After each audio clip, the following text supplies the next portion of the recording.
Hello, everyone. My name is Tyler Brower. I'm a Senior Product Development Engineer here at Haas. Just want to thank you for joining us. One of my focuses here on products inside of Haas is the tempering equipment that we supply for our safety showers and all of our safety equipment. And that's what I'd like to discuss with you today, in particular, our model 8780 and 85.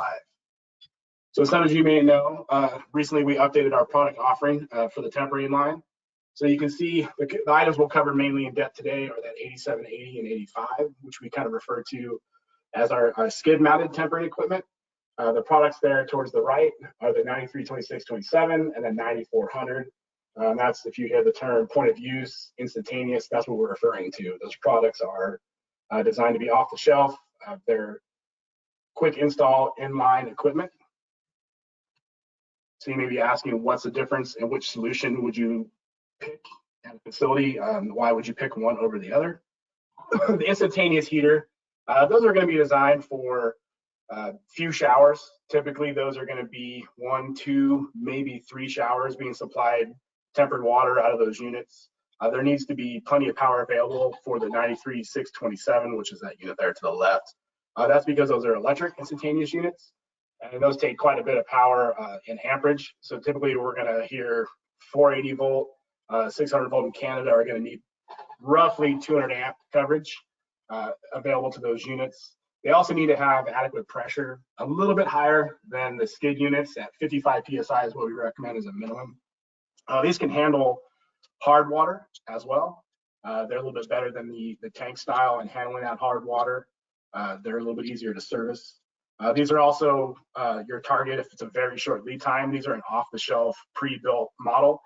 There's not a lot of options available, but that allows us to change a couple options for your site needs and then pull them off the shelf and send to you in a very short amount of time. Now, the centralized tempering system, which is the 8780 and 85, those are going to be much better dollar to shower ratio once you have 4 more showers. Reason that being, these units can supply many showers into the hundreds if needed. We've done before. So one tempering unit can supply multiple showers, where as I stated before, the point of use are only 1 to maybe 3 showers. If you have a limited power supply available, these are your solution. These require sub 30 amp depending on your voltage, so much smaller amp draw on the power grid there, and the power requirements are a little bit more flexible. We can go down to 240 volt if needed. Lower water supply pressure, we recommend on these about 45 PSI. So the water pressure required is a little bit lower, and we can also accommodate for a lower water pressure by using some things like booster pumps on a VFD drive. These are also a good solution if you have varying ambient temperatures throughout your facility. If you have some showers that are high temperature, some showers that are too cold a temperature, or they vary based on where they're at in the site, if they're close to a boiler, things of that nature. The centralized tempering system, we can recirculate, which means that the entire loop of showers will all be at the same temperature. These are also allow us to use these for outdoor showers.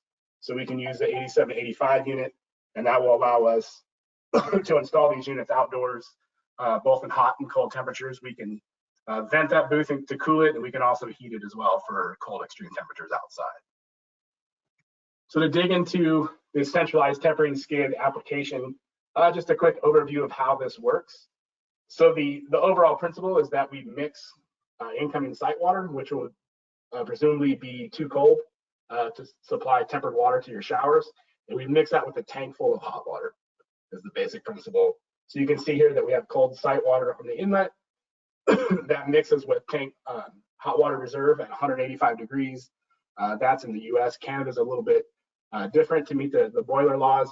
It's just a larger tank. Same principle applies, hot water mixing with cold water through our mixing valve. So we have cold water come in, mixed with the hot water through the mixing valve, and output as tempered water. You can see there that we have a recirculation booster pump and a recirculation loop return. That's for a loop application, so the pump will maintain the proper pressure and flow rate throughout the entire loop. And it also, as that rotates through the loop, it also maintains movement in the water, which greatly reduces things like Legionella. It doesn't allow bacteria to grow once the water is moving. Stagnant water is the #1 cause of bacteria growth, which leads to things like Legionella. This also ensures constant temperature throughout the loop. I'll show you an application of a typical loop installation. You can see here where we have that tempering skid sitting in the middle of the room. We have loop outlet and inlet, and it loops, continually circulates through that entire loop system. So you can see that includes the showers. Those are some outdoor showers there. We have our CTFP model, which is a heat traced outdoor shower. Also a shower with a 3-sided enclosure to protect the shower and the victim from the elements. And then indoor showers as well. It also can supply to an eye wash station. And those showers become part of the loop. We do have some showers available where the inlet and outlet are on the top and bottom of the shower, so the shower itself is part of the loop. But in this application, the only dead leg that you would have in an entire system would be that short run at the shower and eye wash station. So we keep that water running, keep it moving to ensure an even temperature as well as moving water and reduce that Legionella and bacteria growth. One of the main things we do on the new tempering equipment is we've moved to a VFD application. With a VFD is variable frequency drive, or just think of it as a variable speed pump. So what that does is instead of having to size a pump on your skid application for each application, we have 2 pump models that can cover a very wide range of applications, and then they vary the RPM of those motors to make sure that they meet the flow and pressure requirements of your situation at your site. Another benefit of the VFD system is they're more flexible after installation. We all know that how things are designed and drawn in the engineering phase aren't necessarily how they end up once they're installed at the site. The as-built drawing tends to be a little bit different. So what we can do there is if the pump was designed for a particular loop, that loop changes once everything is installed to make sure it meets the site layout. The pump has a pressure feedback on it. So as that pressure builds or drops inside of the loop, the pump will change RPMs to meet that required pressure to make sure the showers all flow at a required and compliant pressure. This allows, if there's any changes in the skid during the build, or I'm sorry, not the skid, in the system during the build, or if there's any changes later on down the road, if a customer or site operator decides to add a shower, take a shower away, the system will automatically compensate for that pressure difference and make sure everything stays at a compliant pressure. So the application for the 8785 and 85 tempering skid, the 8780 will be indoor to use above freezing temperatures.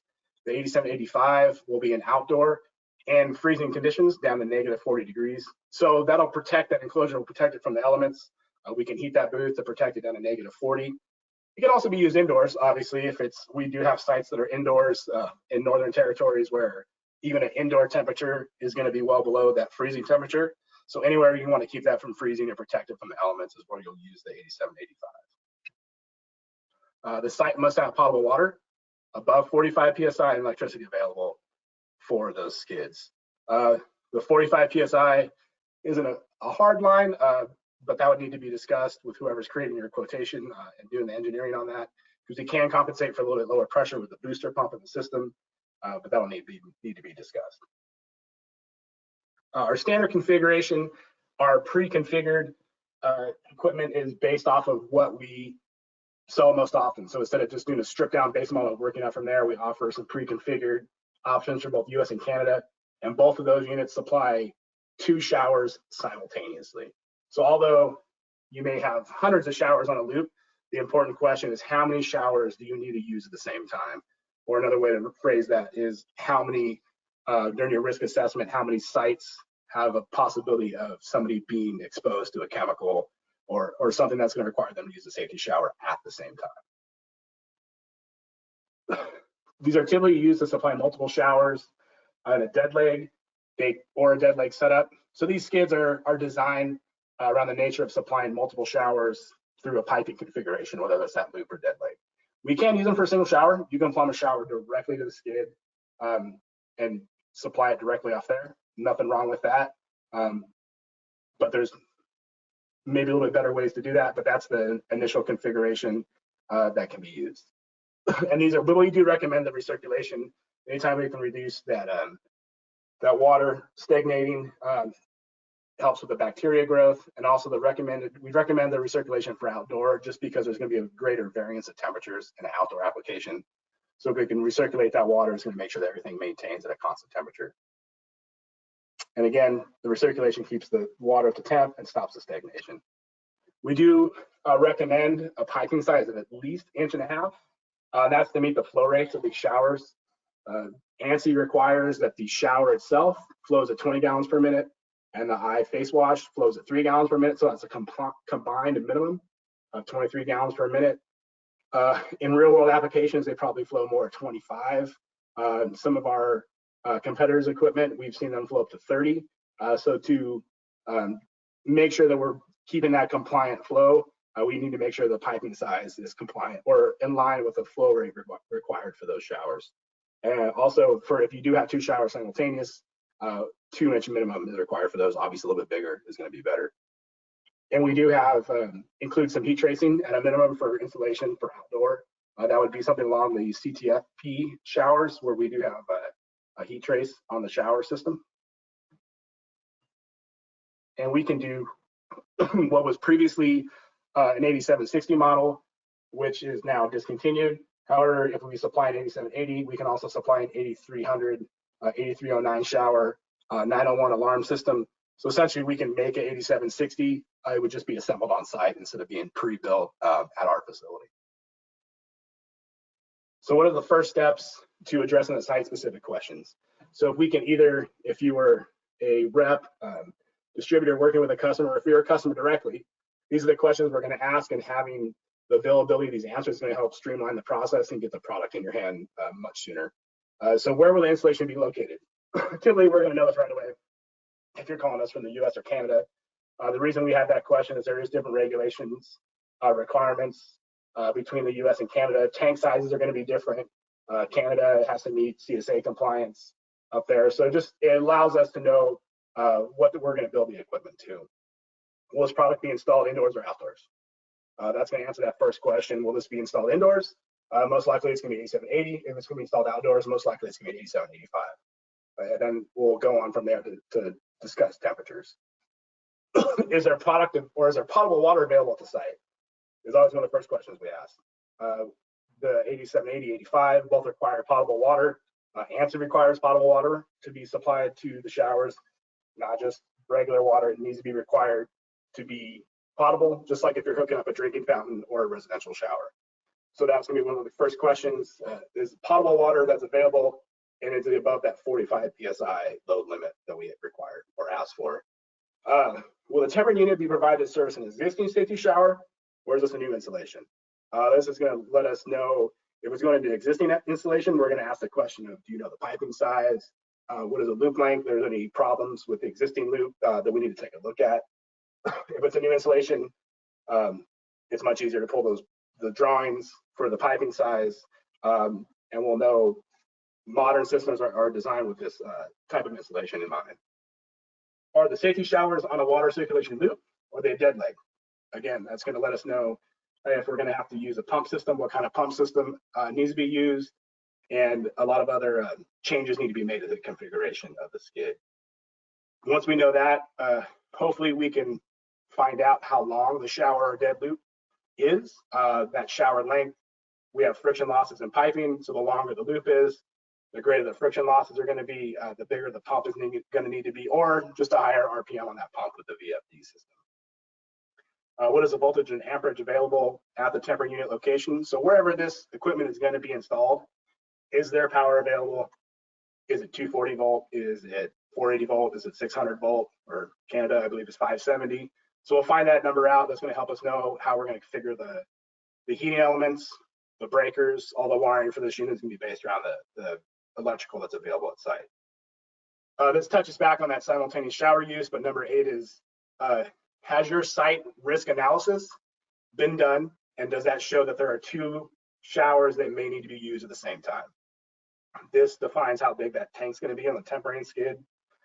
We'll see circumstances where there's things like battery charging stations, where there's a very high risk that if one of those batteries explodes, there are probably 1 to 2 people that are going to need to use that shower at the same time.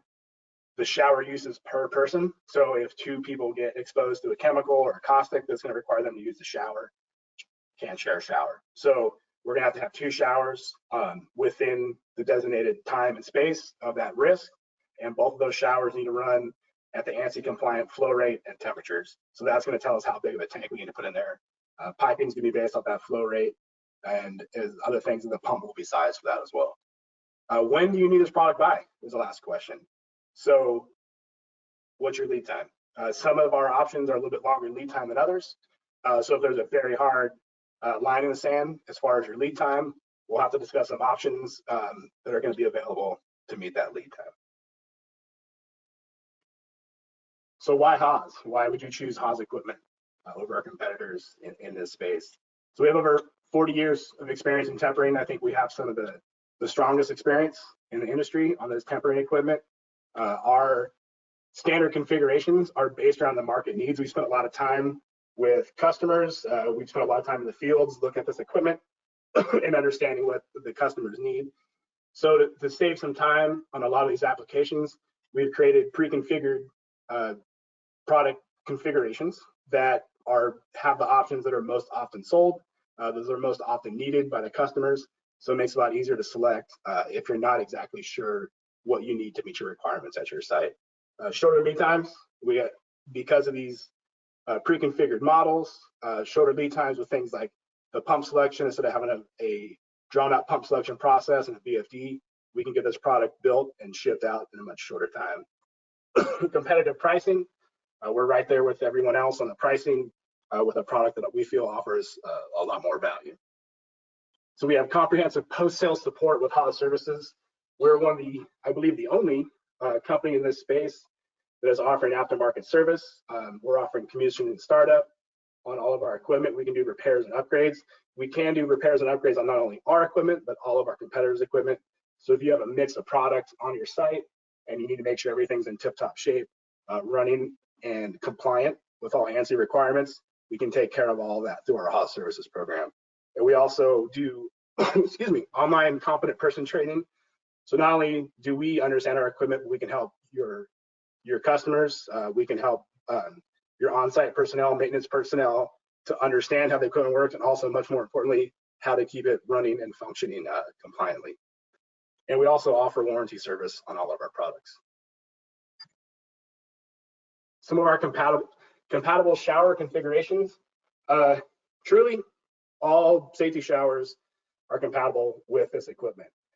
It works very well in line with all of our Haas combination showers, eye wash stations, any of our combo units, whether it's an indoor unit, outdoor unit, 3-sided enclosures will all work along with this tempering equipment. So essentially, any safety shower, eye face wash station you can find will work along with this tempering equipment, as long as it's compliant equipment. We do offer some additional configurations that work well. 8315 CTFP, 8317 CTFP, both work in these outdoor applications, along with the 9001 alarm system, and the 8700 or 8785 work great as an outdoor combination system. So I think that covers everything for the most part. We have some awesome online product support tools on our webpage. We have live chat if needed. If you go onto the tempering solutions pages, we have our spec sheets, product flyers, the product options configurators on there as well. Any of the drawings we need or you may need on site are all available there under the support tools. Thank you for spending some time with us. Please, if you have any questions, feel free to reach out to us anytime. Haasco.com, all of our contact information is on the site, and we should be able to answer any questions you have. Thank you very much.